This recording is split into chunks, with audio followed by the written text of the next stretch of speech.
এগুলো সব নোট করবে, ঠিক আছে। দ্বিতীয় হচ্ছে র্যাটলিং নয়েজ, এখান থেকে কাট কাট কাট কাট একটা নয়েজ আসছে, জানি না কিসের নয়েজ, র্যাটলিং নয়েজ আসছে। 1 বছর 2 মাস মতন গাড়ির বয়স হয়েছে, র্যাটলিং নয়েজ শুরু হয়ে গেছে, সেটা আমি বুঝতে পারছি না কেন। তারপরে বাইরে দিয়ে দেখাচ্ছি,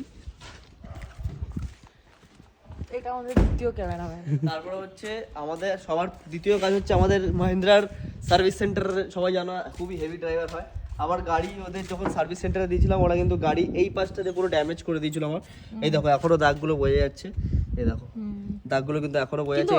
এগুলো কিন্তু মাহিন্দ্রা সার্ভিস সেন্টার থেকে হয়েছে, বাট ওরা বলেছে করে দেবে এই সার্ভিস সেন্টারে। এইবারে গেলে সার্ভিসে এই দেখো এখান থেকে শুরু করে পুরো প্রপার এই পাশটা পুরো এই অবধি দাগ আছে, ঠিক আছে। যাই হোক, তো এইগুলো ওরা পুরো করে দেবে বলেছে।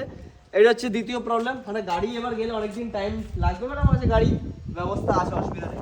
তারপরে দেখো এখানে দেখো এই প্রবলেমটা মাহিন্দ্রা আলারা বুঝতে পারছে না, কেউ বুঝতে পারছে না। এই যে গাড়ির যে মানে টায়ার